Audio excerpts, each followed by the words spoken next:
Welcome everybody to the Table Rush Talk Show. I'm here with Gabby, and Gabby, tell us your last name. Aratow. Gabby, tell us your company. Yeah, my company is called KISS, Keeper Introduction Services. Fantastic, and we are here at the Mind, Body, Soul Spring Release Party. Gabby's got an article here on page 57. We're going to talk all about matchmaking. We're going to have a ton of fun. But at the end of the interview, Gabby here is going to give you her top 3 secrets for dating. And Gabby knows her stuff. She's internationally known for dating and matchmaking and putting people together, right? I am. Fantastic. So we're going to have a ton of fun, and stay to the end so you can hear the top 3 secrets. So yes, you have an article. Gabby here has an article in Mind, Body, Soul magazine, the spring edition, for matchmaking, a unique process of personal discovery. We'll just hold that up close. And I am just dying to know, how does one get in the matchmaking business? Well, for me, it really was kind of random. I read about a matchmaking company, and I thought, oh, this is an incredible service. I really, really want this service. So I actually pulled out my credit card, and I was about to sign up for this matchmaking service. And then I thought, I hadn't worked for a couple of years. I'd been out of the workforce caretaking somebody sick in my family. Okay. And I thought to myself, what am I doing buying this service? I need a job, not a matchmaker right now. So I put my credit card away, and I wrote the company a letter. And I said, I just read about your company. I think this service that you offer is an incredible service, and I think I should come work for you.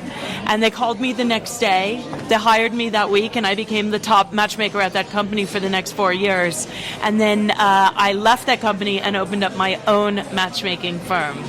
Wow. And when was that? What how long ago did you... About 7 years ago. Oh, 7 years ago is when you opened your current... No, that was 2 years ago. Okay. That I branched off and opened my own matchmaking company. So I work here in Aspen, but I also work nationally. Okay. I even can work internationally, but I'd say the majority of my clients are places like New York City, Miami, Los Angeles, San Francisco, and then I also take people here in Aspen. I have some clients in Telluride, so I do some ski towns, but largely Denver. I work a lot in Denver, but I work a national matchmaking business from right here from the Willits area of the Roaring Fork Valley. That's amazing. And do you have a specific niche within this territory? Like who's your favorite to matchmake? So, I would say the majority of my clients are men. Okay. Not always, but most of them. They tend to be in their 40s, 50s, and 60s. Okay. But I have a client right now who's 73, and sometimes I've also taken clients who are in their late 20s. Typically, someone in their early 20s isn't looking for a matchmaker. Yes. And generally, sometimes they have been married before and they're divorced with kids. Sometimes they're looking for their first spouse to get married, maybe have children. Yeah. So it can really run the gamut. Yeah. And then occasionally I also take women. Okay. And the other thing that happens with me is if I can't take somebody onto my own client list for any particular reason, another thing I do is I match them with the right matchmaker for them. So basically, just about anyone who wants matchmaking services could give me a call, and we could probably get you to the right place. Fantastic. And then are you finding typically that your 40, 50, 60-year-old male, is he super busy executive? So he's like, hey, I want to offload this to you, or what's going on there? I definitely have some clients who are used to outsourcing all kinds of things in life. Who are very ultra successful. I mean, I would say it runs the gamut. My clients last year I had a parole officer.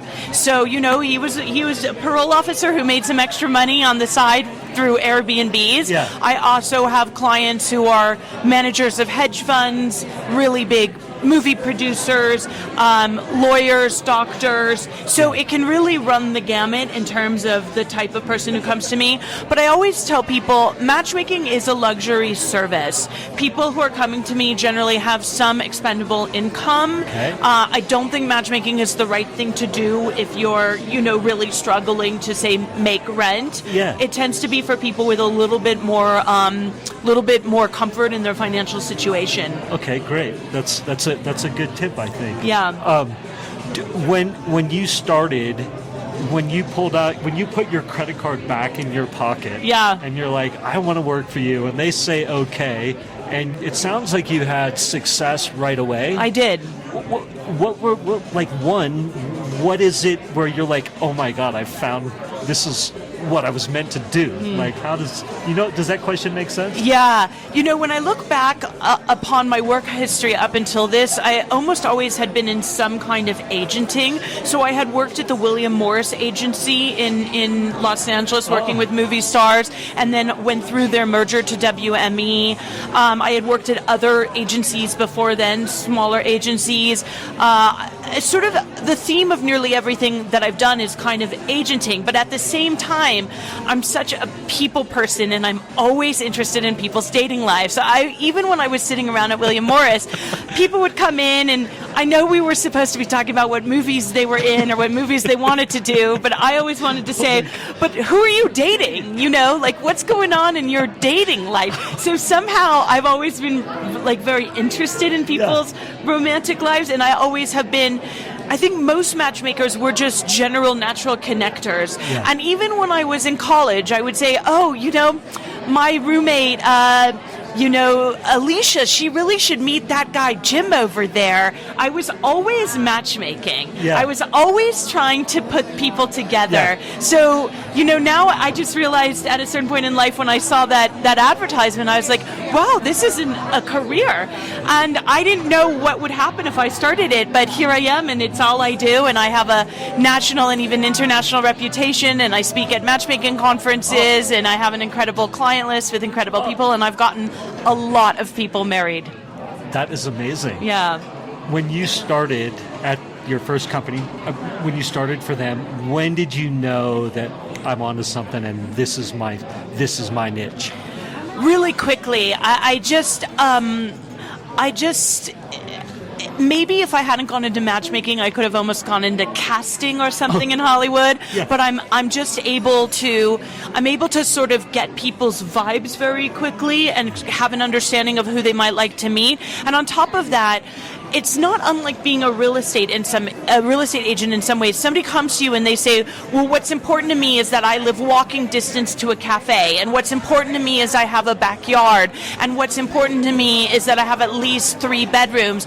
And I've always been very good at just hearing what's important to people and being able to, incorporate their wants, needs, and desires. And sometimes people will come to me and I'll have to do a little correction with them because what they're asking for, I know just really isn't the right direction for them in the dating world. So there's a little bit of an interplay with me and my clients around making sure that we're on the same page. And if somebody and I aren't on the same page, then they're just probably not the right client for me. Yeah, and that's okay. Yeah, and that is okay. Yeah, and it sounds like, as you said at the beginning here, if they're open, you have a place to send them. You're like, hey, try this service, or meet my other matchmaking friend, or what have you. Yes.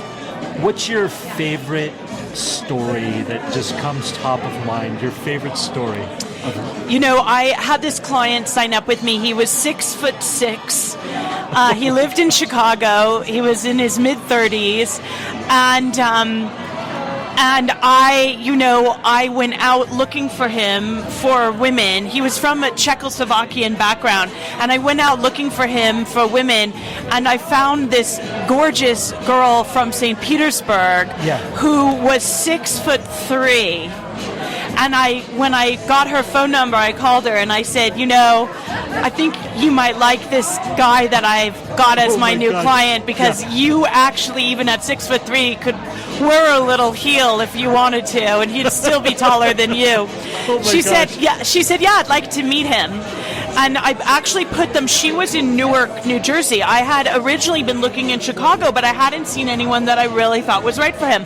I found this girl in Newark. I called him and said, would you be open to meeting somebody who maybe didn't live in Chicago? Yeah. And he said, I'm open. I don't have any ties here that are binding me to this city. It's a great city, but it doesn't really matter to me, and maybe someone could move here.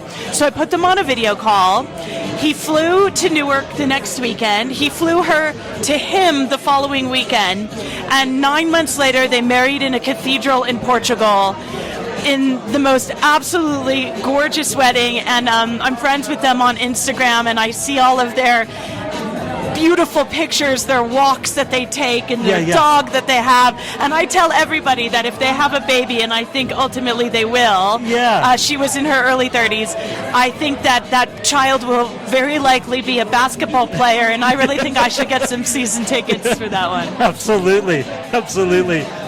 And then I'm going to ask you one or two more questions, but before we do that, where can everybody find you? What's the best place? So I have a website. It's Keeper Intros, like you're my keeper. I call my company KISS, Keeper Introduction Services. So keeperintros.com. And the nice thing too about me is that there's a way that people work with me, which is 100% free as well, which is if you go to my website, you can enter my database, and it's 100% free. You don't have to give me anything. And then you're in my network, so that when I have a client come to me, the first place I look is within my own database. And so sometimes someone will go into my database, and then 4 months later or 6 months later, I'll call them and say, someone just signed with me, and I've been looking at your profile, and they'll get set up with my client, and the whole thing has cost them absolutely nothing. The only thing about going in that way is there's no guarantee that you'll get a date through me. Okay. If you want a date through me, you have to get onto my client list. Okay. So there's free entry, and then it's almost like an upgrade, or... And then there's actually being my client, who I'm working on behalf of finding that client dates. But I always need a database, and you never know.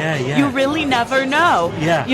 It's always surprising to me who enters my database, that maybe I look at when they first enter and I think, I don't know if I'll ever be able to send that person out. But lo and behold, 8 months later, they're the person that I'm calling. So for people who aren't ready to have a matchmaker working on their behalf, it's, you behoove yourself just to go on into my database. Why not? But why not? you have to be single. You have to be single. You can be separated. Okay. In the midst of a divorce, that's okay. Okay. But you have to be living separately. Okay. And you have to be single to work with me. Okay. Period. That's right. End of story. Okay, very good. You have to be single at least separated. And at least separated. Living on your own. And you have to be earnest and sincere in wanting to meet somebody and have love in your life. Yeah, cool. I love that. I love that. And then, again, we're at the spring Mind, Body, Soul magazine release party here at the wonderful, tell me again where we are. Capitol Creek Brewery. Capitol Creek Brewery, and you have written an article on, it's page 57, if anybody wants to go get it. There's the magazine. But quick, if you could tell me, for anybody who's out there dating and maybe they're not ready for a matchmaker service, or maybe they're doing both, what are your top 3 secrets for somebody who's, let's say they're new to dating. They're like, I just left my relationship and I want to get back in the fray, or, what are your top 3 secrets? I think one of the most important things is people put a lot of pressure on themselves on a date, makes them very nervous, and there's all this focus around, well, is this going to be the person, and what are they going to think of me? And this is very much what my article speaks to. Okay. I think it's incredibly important to take your focus off of that, and if you just approach the date as, I'm a human being, connection is natural for human beings, and I'm going to go out, I'm going to meet another face of humanity, and I'm going to find the place that we connect. That's all it has to be. Really, that's all it has to be. And what's interesting is once you stop taking all that, that focus on, is this a person, and all the pressure that comes with it, and you just keep your focus on having a nice time and connecting, somehow a lot of that natural stuff will just fall into organic place for you. So I'd say that's number 1. Number 2, it is important to put your best foot forward when you date. Don't show up, sweaty after your workout without having, gone home. And not to say you have to wear a tuxedo or something like that, but, athleisure wear is nice. Some of what you wear really depends on where you're meeting. If you're going to meet at a place like a brewery, maybe some nice jeans and maybe a Patagonia and a nice sweater like the one that you're wearing. Yes. But people notice when somebody shows up on the date and there's been no effort put in. So make sure that you're groomed nicely and that you're dressed nicely, even if it's very casual, because otherwise it just sends a bad signal to the other person. I love that. What a great tip. Put your best foot forward. Yeah. It doesn't need to be over the top, but make sure you put some effort into it to show that you're interested and you care. Yeah, I think that's good. It really does display also that you care about yourself, and everybody wants to be with somebody who takes care of themselves and cares about themselves. Let's see, another dating tip that I would have, trying to think, certainly show up on time. Being late is a big no-no. It's even okay to be a minute or two early. Nobody will penalize you for that. But don't show up too late. If you're going to be late for any reason, when you work through a matchmaker, I don't exchange contacts, so you have to let me know and I'll let them know. But if for any reason you're going to be late on a date, let them know before the date starts. In other words, if you're supposed to meet at 6 p.m., it's better to at 5:30 say, I'm really sorry, I'm running 15 minutes late. Don't do it after the start date. Make sure that if you're running late, you let them know in advance of the time. I love it. Fantastic. I think that is a great place to end. And is there anything else? I was trying to find your article again. What page did I say? I think it's 56 or 57. My article is called A Unique Process of Self-Discovery, and I really do think that dating, you can learn a tremendous amount about yourself through dating. Sometimes people get very disparaged in dating, but if you change your perceptions and you go out into the world to intermingle with people as a curious person about who you are and what you learn about yourself through your experiences in life, then you're going to actually really enjoy your dating process. I love that. Yeah. Go with an open mind, growth opportunity. Definitely. It's man talk probably, but what can I learn and what can I bring and just enjoy the experience. I love that. Yeah. Thank you so much. Anything else you want to add before I let you get back to your day? No, I love doing this work. So if anyone thinks that they're interested in a matchmaker, definitely please come talk to me. And I put my heart and my soul into spreading love in the world. This really is my mission, to bring love to the world and bring connection to the world. Fantastic. And tell everybody again where they can find you. keeperintros.com or Gabby at keeperintros.com. That's GABY at keeperintros.com. Gabby, beautiful. Thank you so much. Thank you. Ton of fun. It's been fun. And hopefully we'll see you again. I hope so. Okay.